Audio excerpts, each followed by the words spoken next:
एक फौजी की पत्नी ऐसी भी। आखिर कैसे छुटकारा मिला अपने ही सास ससुर के अत्याचारों से फौजी की पत्नी को।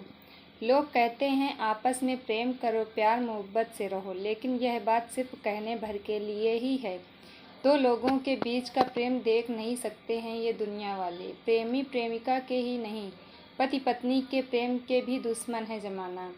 मैं गवाह हूँ एक पति पत्नी के बीच में आए ज़माने का। मेरे पड़ोस में एक सीधी सादी सी, बहुत मासूम सी लड़की बहू बनकर आई थी। देखने में सुंदर, स्वभाव से सुशील, व्यवहार मनमोहक, हंसी वाली लड़की थी। ब्याह कर ससुराल आई तो सबका दिल जीत लिया और बहुत खुशी खुशी रहने लगी। सभी के साथ घुल मिल कर अच्छे से रहती थी। पति फौजी था। वो 3 महीने की छुट्टी पूरी करके वापस बॉर्डर पर चला गया। ससुराल वाले उसे मायके भी नहीं जाने देते थे। घर का सारा काम उसने अपने माथे ले लिया था। सास ससुर, जेठ जेठानी की खातिरदारी से लेकर जेठानी के 4 बच्चों को पढ़ाने लिखाने की जिम्मेदारी तक उसका भी वक्त गुजर जाता था आराम से। लेकिन रात को जब कमरे में जाती थी तब दिल चाहता था कि वो पति से कुछ बोलती, कुछ उनकी सुनती, मगर मजबूरी थी। ऐसे में एक ही विकल्प था कि खत में अपनी भावनाएं लिखकर व्यक्त करें। सो रोज रात को वह खत लिखती थी और सुबह पोस्ट करने के लिए अपनी जेठानी के बच्चों को दे देती थी। वहाँ से उसका फौजी भी हर रोज खत लिखने लगा। इस तरह मुरझाया चेहरा फिर से खिल उठा और दिन अच्छे से बीतने लगे थे। गाती गुनगुनाती घर का सारा काम निपटाकर जब बिस्तर पर जाती तो सिरहाने उसका खत इंतजार करता हुआ मिलता। वो पगली ऐसे खुश होती जैसे कोई खजाना मिल गया हो। खुशियाँ भी छुपती नहीं हैं, छलक जाती हैं इधर उधर और लोगों को सहन नहीं होती। आपस में दोनों पति पत्नी थे, फिर भी इनकी खुशियों पर ग्रहण लग गया था। जो खत लिखकर पोस्ट करने को देती वो परिवार के कुछ सदस्य रख लेते, पोस्ट नहीं करने देते थे। और जब फौजी का खत आता तो परिवार के कुछ लोग रख लेते थे। बहू पति के खत के इंतजार में व्याकुल रहती और उधर फौजी भी चिंतित हो गया और परिवार के हर सदस्य को खत लिखा। मगर अजीब साजिश, दो दिलों के बीच दूरी और अलगाव पैदा करने की। एक दिन बहू के सब्र का बांध टूट गया और खाना पीना त्याग कर कोप भवन में बैठ गई।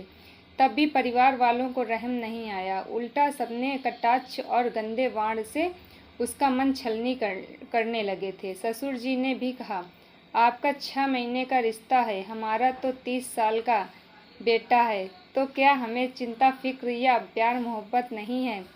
तुम बेमतलब का नाटक फैला रही हो। खाओ पियो आराम से रहो, चिट्ठी जब आएगी तो मिल जाएगी। और सर पर सवार होकर खाना खिलाया। वह अच्छे परिवार की संस्कारी बेटी थी। ससुर जी की आज्ञा का पालन करते हुए खा लिया। रामपुर गांव में उसका ससुराल था। आस पड़ोस में किसी से मिलना जुलना मना था। कोई साधन नहीं था पति से संपर्क करने की। उड़ी सेक्टर हाई एल्टीट्यूड एरिया था। दुखियारी बेचारी अपने मायके से एक कान्हा जी की तस्वीर लेकर आई थी। उसी तस्वीर के आगे अपना सारा दुख सुनाने लगी।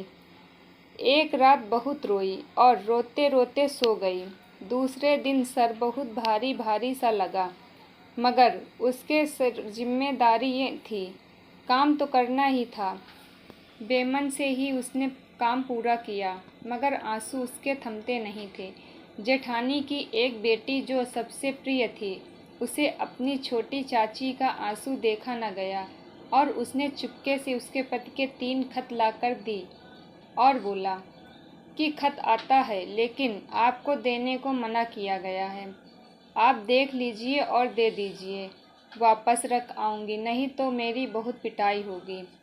यह खत इसलिए दिखा रही हूँ ताकि आपको विश्वास हो जाए कि आपके पति सही सलामत हैं और आपको रोज़ याद करते हैं, खत भी लिखते हैं और आपका लिखा खत भी पोस्ट करने को मना किया गया है।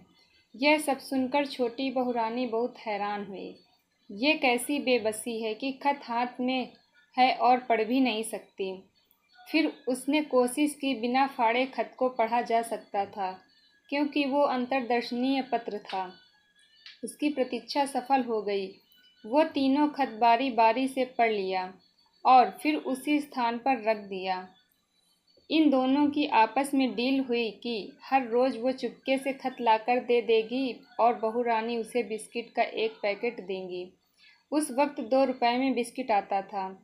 इस तरह अपने ही परिवार में अपने पति का खत चोरी चोरी पढ़ना पड़ता था और चोरी चोरी ही खत पोस्ट करवाना पड़ता था। यूँ तो यह सब उसके लिए बेहद दुखद और परिवार वालों के लिए बहुत शर्मनाक चीज़ें थीं। एक नई नवेली दुल्हन को उसके मायके भी नहीं जाने दिया जाता था और उसके पति से पत्रचार भी नहीं करने दिया जा रहा था। मगर वो बहुरानी सकारात्मक सोच रखने वाली एक शांत स्वभाव की महिला थी। उसने इस पीड़ा में भी आनंद चुन लिया। उसने सोचा कि प्रेमी प्रेमिका भी तो इस तरह चोरी चोरी चुपके चुपके मिलते जुलते हैं, उन पर भी तो ऐसे ही बंदिशें लगाई जाती हैं। फिर भी सच्ची मोहब्बत करने वाले कोई न कोई तरकीब निकाल ही लेते हैं। और यह खुशनुमा ख्याल आते ही उसके दिमाग के सारे तार झंझना उठे और प्रेम गीत गुनगुनाने लगी।